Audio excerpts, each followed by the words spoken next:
for being here. I'm super, super excited to have you. Hey, thank you. Happy New Year. Thank you. So I'm really, really excited to kind of share all about copywriting, and we'll define what that is because I know some of us don't totally understand this, but I really want to really educate folks listening on what is copywriting and why is this critically important for our business. So before we really dive into that, maybe we can have you introduce yourself and just share where you live and a little bit about your background and your family and what your career is all about today. Sure. I am in New Jersey, about 30 minutes from the beach. Don't really ever get to see it, but that's where I am. I'm married. I have 4 kids. 2 of my children are older and 2 of them are younger. Oldest is 18 and the youngest she'll be a year old at the end of January. So yeah, I've got 4 kids that I wrangle around. That explains why you can't ever get to the beach, by the way, right there. If anyone was wondering, I think we just answered the question. It's more work to get there than it is to stay home. Yes, absolutely. Yeah. And, my business is around copywriting and trying to get things done for other people. Yeah. So I know a lot of my friends are lawyers, actually, or I know a lot of lawyers, and I'm sure many of us do. And so I guess when I first heard copywriting, I was thinking about it in the legal sense, and then it started to sound more like people were talking about it in a different way. So perhaps we could start off by explaining what exactly is copywriting in this conversation. Our copywriting is copywriting with a W. We're writing like WRITE, and that's written language, whereas copywriting, legal sense, is copywriting with an R, like you want to be right. That's how I remember it, right? And writing. Got it. So we're talking about writing for our business. So the way our messaging is received by our audience members or potential clients. Right. Okay. Nothing legal about this at all. Okay. So everyone can breathe. We're not going to bother you and trouble you with legal jargon. For folks listening, we are going to speak about how the language we use is important for consumption of your audience, essentially. Exactly. In my simplest terms that I can think of. So you run a business where you actually copyright on behalf of online business owners? Yes. So how did that all come about? How does one get into this? So when I started my entrepreneur journey, I started as a general virtual assistant, doing a lot of social media work. And with that comes, hey, can you write the content for this? And I found that I really, really enjoyed the writing more so than any other aspect of what I was doing. And then I saw a webinar and it was about how to make money writing. And I was like, oh, that's me. That's where I should go. I've always loved writing. So I took a couple courses and switched fields. It's interesting you said you took a couple courses too, because it seems like some people, the writing comes naturally to them, and other people, they have to work harder at it, or they do need some assistance. Do you think that there are ways to improve your writing, or do you think it is just kind of a natural talent? And if you struggle, then you might as well just hire somebody? No, there's definitely ways to improve it. Even people that are naturally talented, the best way that I could give advice for that is if you look through things that make you want to read them, whether it's a blog or it's somebody's emails come through, and then keep a file or a Google Doc or home swipe files of what you enjoy, whether it's the headline that gets you in or it's, just like the way that the messaging was, whatever it is, just keep all of that and research it and figure out why you're compelled to like that. And then you can start to write more towards what makes you enjoy reading yourself. I love that. Why do you think copywriting is so critically important for folks that are launching or already have an existing online business? So there are so many people on the internet. We are constantly bombarded with ads and different ways for us to have our problems solved. Everybody's got their specific thing that they do, right? I couldn't tell you how many life coaches I've met, and I have like 15 in my back pocket that I have in my network, and they all do something different. They all have a specialty. So because we're so enamored by different aspects and different ways to kind of fulfill our needs, it's important to be able to catch somebody within a few seconds and have them feel like they're connected to you in some way, shape, or form, so they continue to work through your sales page or read your emails or whatever. So it's more of, forming a relationship with people. Yes, I love that. And I think that's so true in the sense of people are so inundated and have so many choices when they're surfing the web. And if you don't get them immediately and draw them in and quickly continue the conversation and keep them on your pages, it's a missed opportunity. And sometimes you only have the one chance. So if somebody was prioritizing, say they're like, okay, I need to revamp my business and start focusing a little bit more on my messaging, where do you suggest they begin that journey? Is it their website, their homepage? Where would they want to prioritize that journey? So if your website is something that people see all the time, then absolutely fix up your website. But if you don't send people to your website or you're not getting much traffic on it, then don't waste the time there. You can fix that at a later date. If you're on LinkedIn, optimize your LinkedIn profile, go around with your bios and make sure your bio is addressing your ideal client and not you. So I'm so glad you mentioned the bio, because I have recently been kind of really observing different bios or about me pages. And it's interesting because you can definitely see that people take different approaches to this. And one that I came across recently, I thought was really interesting because she gave some bullet points about herself, but then she immediately turned it back to the customer or to her target customer to start qualifying the customer, like, you're in the right place if you. So her about me was not a true about me in the way that you would traditionally think. What are your thoughts on that strategy? Is that a good strategy, or should you really keep it targeted on yourself? So the about me page is not about you at all. It's about your ideal client. Oh, yeah. So for example, say somebody goes to your webpage and they're reading your about you and it says, I have 17 years of experience doing these amazing, wonderful things. mm-hmm. And I have 900 different certifications for all of this. And I, worked with so-and-so and I've done such and such, and I'm just wonderful and amazing and you should totally hire me. As opposed to, how would it feel if you knew the person working for you had 17 years of experience? How would it make you feel if you knew the person working for you put in 900 certifications in order to make sure they gave you the best experience? Do you know what I mean? It's like less about I and more, it still says what you do and your accolades, but it's more focused on the benefit for the client, because nobody really cares about us, to be honest. They want to know what we're going to do for them.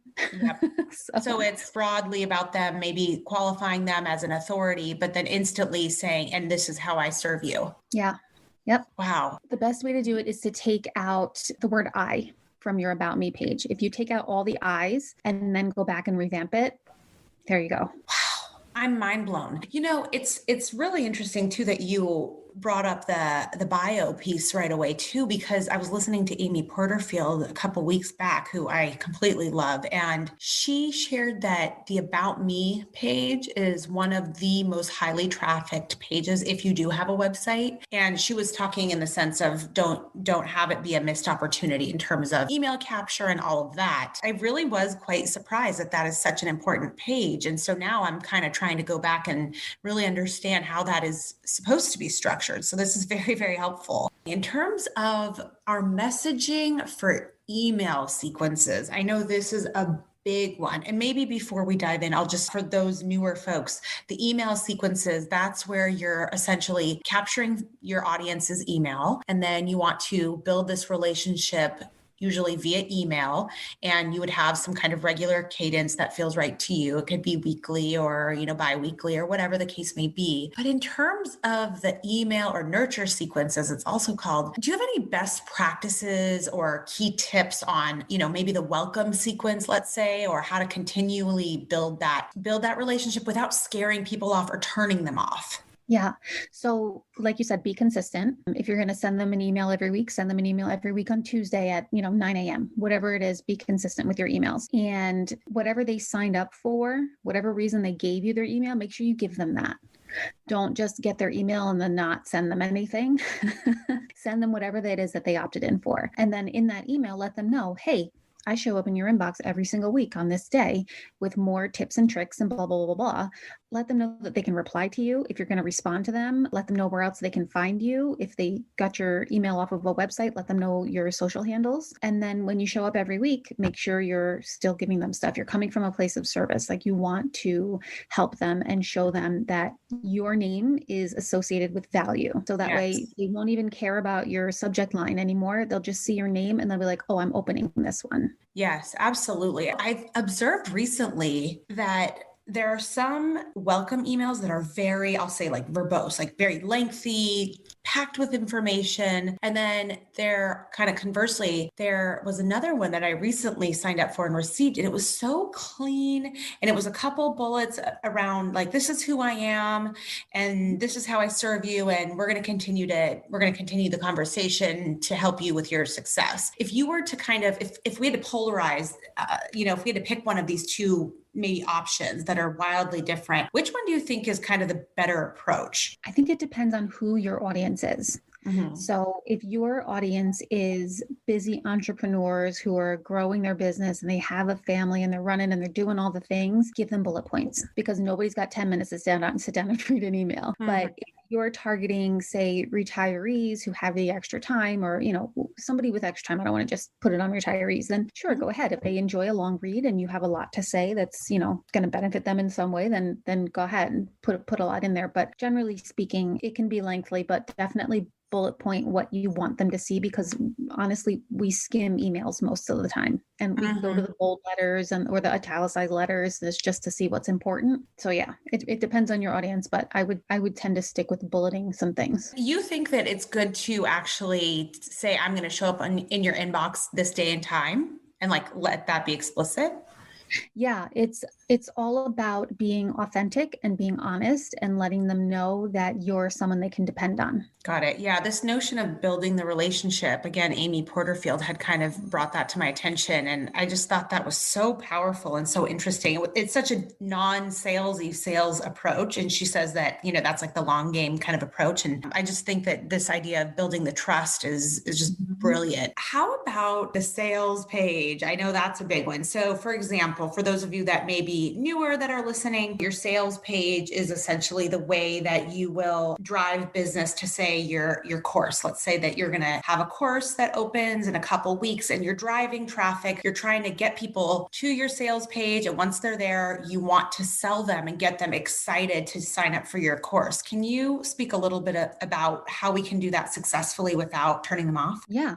So the same goes as for when somebody's just checking out a website, right? We have, I think it's somewhere between 4 and 5 seconds to catch somebody's attention and make them stay on your page. Otherwise, we're off doing something else, clicking on a different link, and we're somewhere not on your page anymore. So your headline has to be specific and it has to address the issue and let them know exactly what you're doing and who you're doing it for. And the image that goes up on the top as well should show them what their life is going to be like in the future. So if you want to create a life of somebody with more confidence and X, Y, and Z, have somebody just looking off into the distance, or, showing that she can manage everything that she's managing, because it's visual, and the headline is visual and written. That's the best way to get them on your page and keep them there.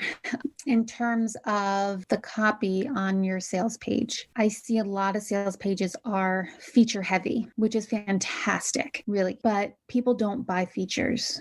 They buy emotions. They buy benefits, like what's in it for them. My favorite example is, say you want to buy a coffee maker. We can all relate. Yes, we have a coffee maker with features where you would say, this coffee maker is stainless steel. It comes in 3 different colors. It has 2 power buttons for whether you want to make a pot or you want to do 10 to 12 cups, and it has a 30-year warranty. Those are all features. That's a fine sales page. Or you can say, mornings are hard, like really, really hard. Like stub your toe, forget to put on the right pair of shoes hard. Don't make it any harder than it has to be. Start your day on autopilot with the Coffee Max 5000 and, have your warm cup of coffee ready for you, or your warm cup of happy ready for you as soon as you get downstairs. Wow. I love that.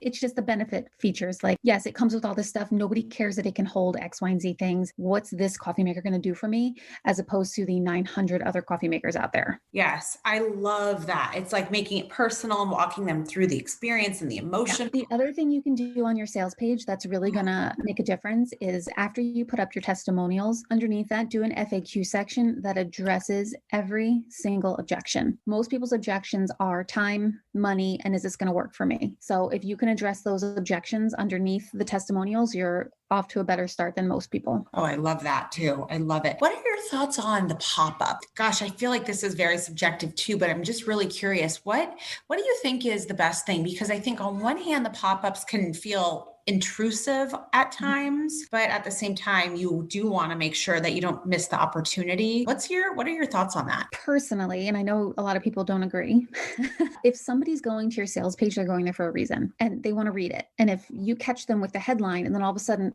a pop-up shoves in their face to give them their email, they're disinterested and they could click away. They could X out of the email, they could click away from your sales page, whatever. My recommendation is, after every block of information that you have, add in your call to action. So after your headline, where it says who you are and what you do and who you serve and how you're going to make their lives better, put in a call to action. After the testimonials, put in a call to action. After the benefits section, put in a call to action. Every single spot that you can. The only thing clickable on your website should be what you want them to do. So on the sales page specifically, are you selling them at all of those points, or what would be maybe an example of what types of calls to action? Are they all really kind of driving to sign up? Yeah. So if your sales page, you want them to sign up for your 12-week course, then every single call to action is going to be getting them to that 12-week course cart. I mean, they could say different things. They could say, yes, give me the 12-week course. They could say, I need to know more about this. They could say whatever you want it to say. They could all say something different, but you do want them to only have one decision to make. Click and buy, or don't click. And what about the idea of the pop-up on your regular website? Because you have different options when you're setting it up. Like, one is to wait a couple seconds, one is to wait till they're in the middle of the page, and one is to wait until they're about to leave. What do you think is the best results? I think it really depends on what they're getting when they give you the email. So if they clicked on a link because they wanted a free PDF of some sort, then yeah, like, have them put in the email right away. I personally like it when it pops up right away, because I get to make the decision of, am I going to keep reading? Am I going to give you the email? I know I can put it in somewhere, instead of like catching me when I'm in the middle of reading something. That annoys me and I automatically X out of it. But that's just me as a person. Yeah, no, I can understand that. You know what I saw that was super interesting the other day? It's funny, the things that you start to pay attention to, by the way, as you're kind of building out these kinds of businesses. But something I hadn't seen was that I was on somebody's page, their website, and as I was about to X out, the pop-up came up. Okay, fine. And the pop-up was not sign up for my newsletter. It was get my freebie. And I hadn't really seen that. What do you think of that strategy? That sounds smart. It sounds like, don't leave, check this out. I have this to offer, in case somebody hadn't clicked on it yet. Yeah. And you know, that's what I did. That's exactly what I did. Yeah. I was like, this is different, because typically, you know, for those of you, again, that perhaps are wondering, well, what would be the other option? You could just simply have the freebie as, you know, some could be embedded to, you know, send me the freebie like within your page. And then maybe the generic pop-up is to get on the general list. So I just hadn't seen that. I thought that was super, super interesting. So if somebody is looking to hire a copywriter, say they're like, this is not my skill set, I don't have time for this, and I need to bring in the big guns.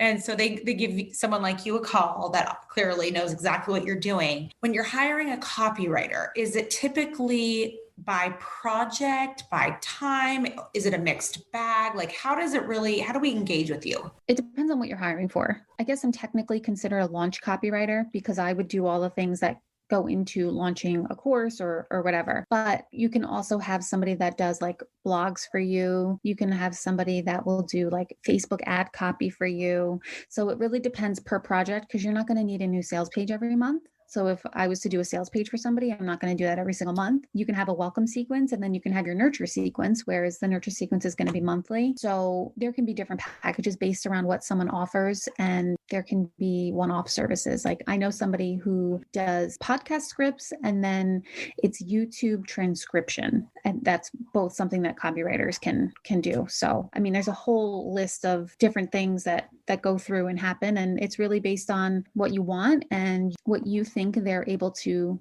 capture your audience's voice. I love that you just mentioned the voice, being authentic. Is there something that as a copywriter, you maybe study up a little bit to try and really understand your client's voice as you step in? I would take their writing samples and then just make sure that you can see benefits over features and you can hear emotion, like you feel something when you're reading it and you're compelled to do something. That's the main thing. Just make sure you're compelled to do something after reading whatever they wrote for you. In terms of a copywriter being able to find a voice, and you can do this for your own audience as well, go into the groups where they hang out, your ideal client. So if you have your own Facebook group and all of your ideal clients are in there, go there and listen to them. What are they saying? Are they saying like, I'm so stressed out, I can't handle this? Are they saying I'm spinning my wheels? Are they saying like my head hurts, my heart breaks, whatever it is? And then use those exact words and phrases in your copy, whether it's your weekly email, and you'll see they'll start coming to you going, how are you in my head right now? Because you're in their head, you're in their conversations, you're like stalking a little, I guess.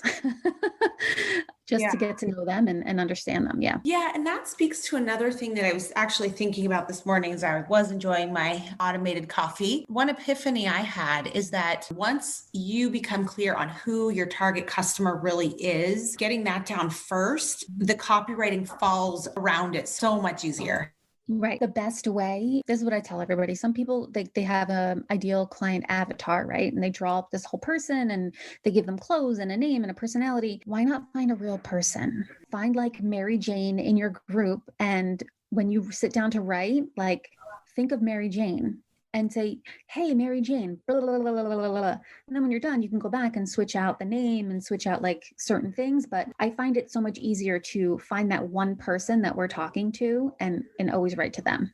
See, now you're in my head because so this notion of the ideal customer avatar was something that I was really trying to come up with through all these different courses. And it wasn't until I was in a Facebook group and I interacted with somebody, but I realized I could help her address this problem. And I'm just going to work with just her in my head. I'm going to literally send this new podcast and this new checklist to her, and I'm going to send it and see what she thinks. Perfect. Oh my goodness. It was so much, just made everything so much more real.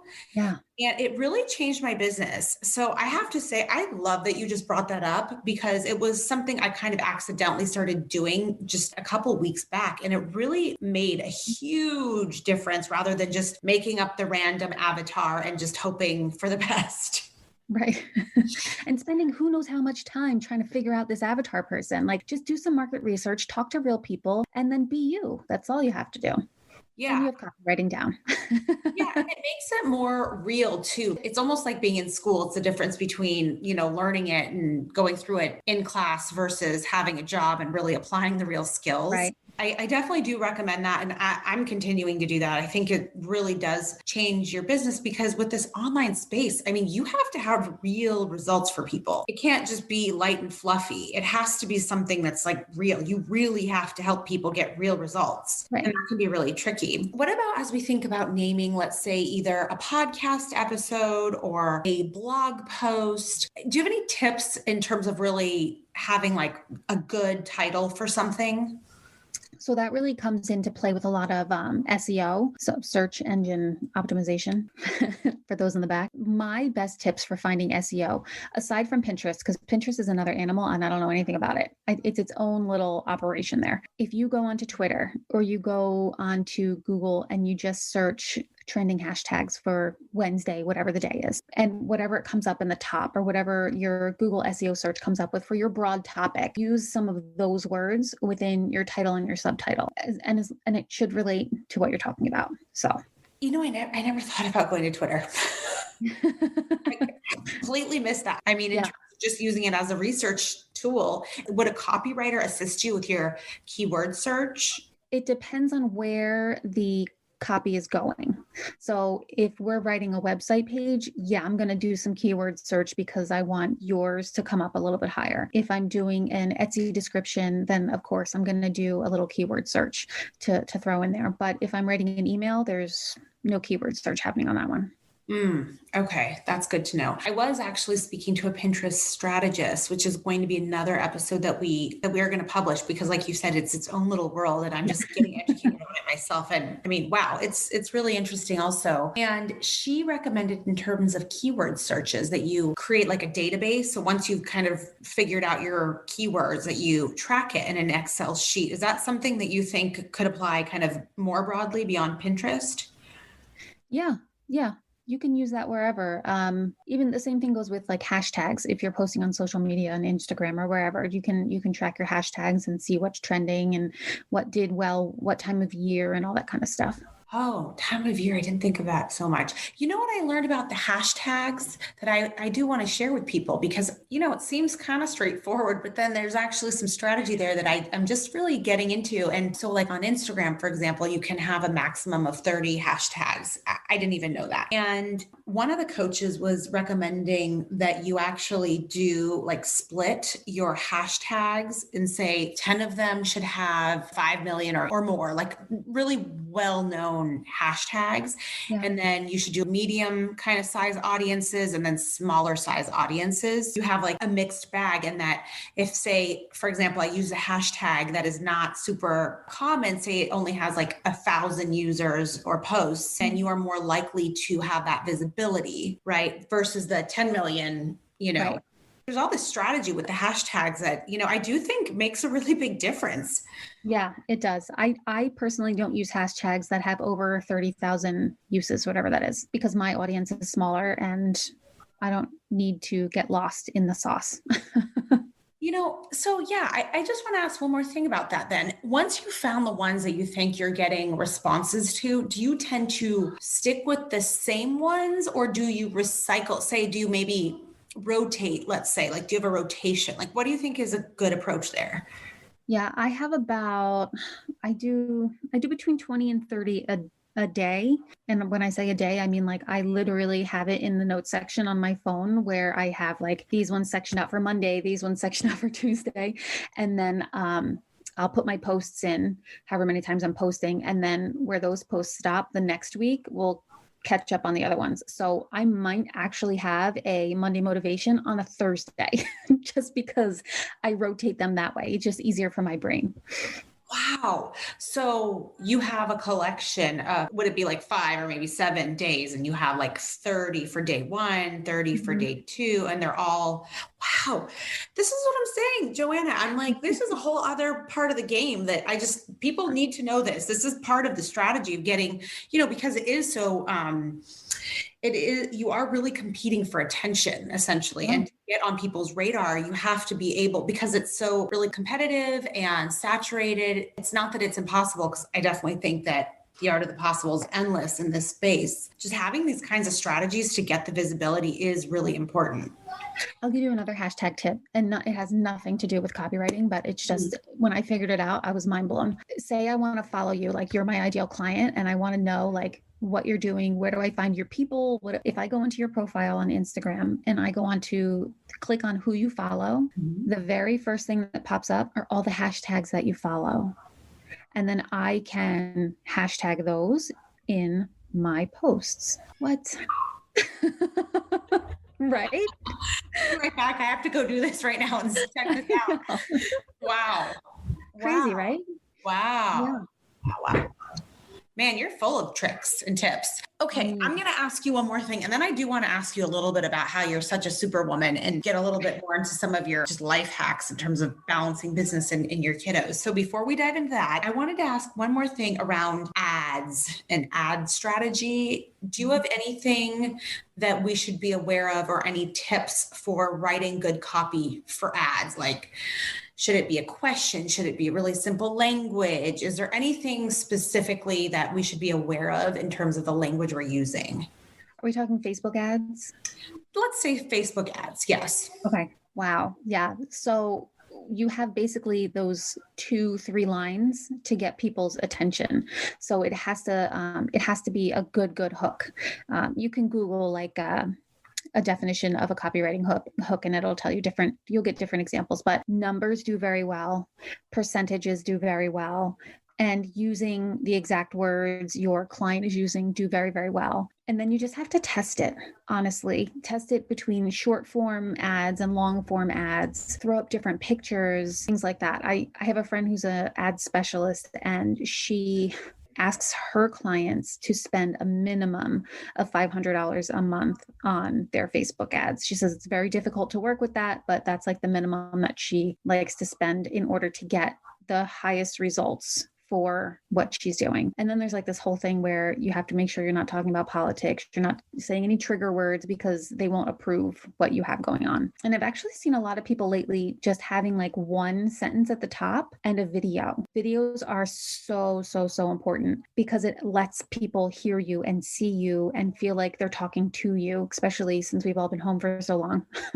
It gives them like a little bit more of a connection, and that connection is what you want to grow that trust factor. So yeah, if you just have that one quick sentence that says, whatever you needed to say to get people to draw in, it could be anything. Say like my top 7 reasons for quitting your job, or, whatever and two, like if it's the holidays, or if it's, now we're in January, everybody's doing goal setting, everybody's releasing all the negativity, gear it around, don't say goal setting or 2021 because they won't, let that come up, but gear it around something that has to do with the time of year that you're putting it out. Funny you mentioned the video thing too, by the way, because I was in Jill and Josh Stanton's course, and they recommended using video if you can in your ads.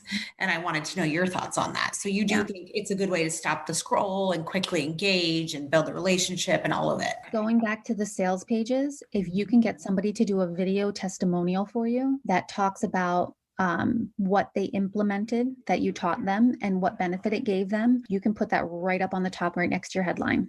And that's like gold. Really? Oh, so the testimonials and the video testimonials, that's key. Okay. That is really good to know. I'm taking notes. I've got a lot to take away here.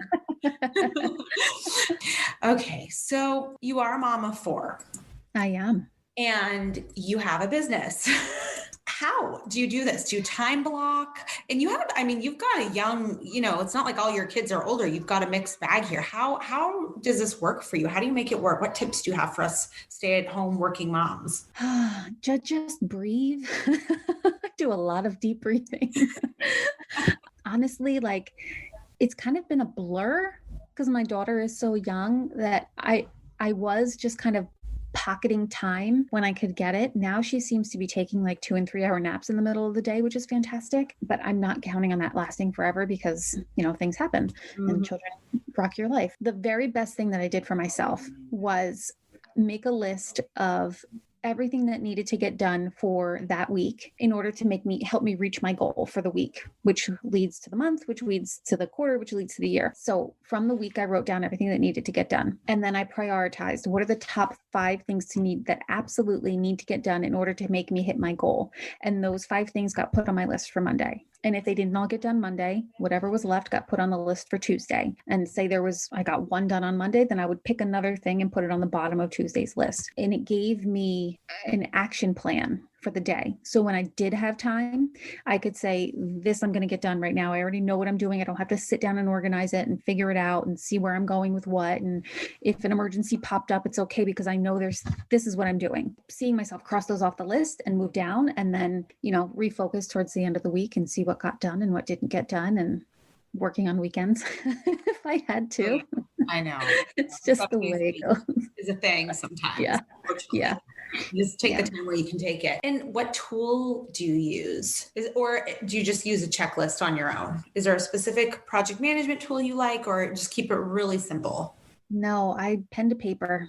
I'm a pen to paper girl. I have to see things. I have to write them. For me, the more I write it, the more I believe it and I feel it. So if it's my goals, if it's what needs to get done, I rewrite it physically every day. And I do love this idea of keeping yourself focused by having just the top, 3 to 5 items, because in this industry, especially as you're either, launching your business, you're launching a product, you're launching your brand, there is a lot going on. It is endless. It actually is surprising to me how much you can get roped into doing, whether it's the tech or the social media or the responding to emails and comment. I mean, branding, logos, fonts, sales page, the list goes on and on, right? And I love the idea of keeping yourself on track. And you have to recognize, especially if you're like a solopreneur, there's only so much you can get done in a single day. But the idea is you take the ball forward as much as you can every day. And then, and maybe that's only for 20 minutes because your child is napping and then they woke up or, something like that. But then in the next day, you pick the ball back up and you drive it forward, and it's just constantly pushing it forward and getting into that discipline. And I think your strategy where you say, okay, look, my must-haves of all the crazy to do are going to be these 5 things, and I'm going to get through as much as I can, but you're not wasting time saying, oh, I'm so overwhelmed. Okay, I finally have time. And now, there's no time wasted. It's efficient, right, and it's discipline. Yep. Yeah. Also, schedule out what I call CEO days. I have 2 a month where I don't do any client work. I don't do anything else. I do all working on my business. So I get my books in order. I set up my social media for the rest of the week, like for the rest of the 2 weeks. And I go through my network and I reach out to people that I want to collaborate with or talk to. It's just very my business day. I'm not taking calls from anybody. Like it's on my calendar, like blocked out. That's my time to get myself resituated. Oh, I love that. CEO days. Gosh, that's brilliant.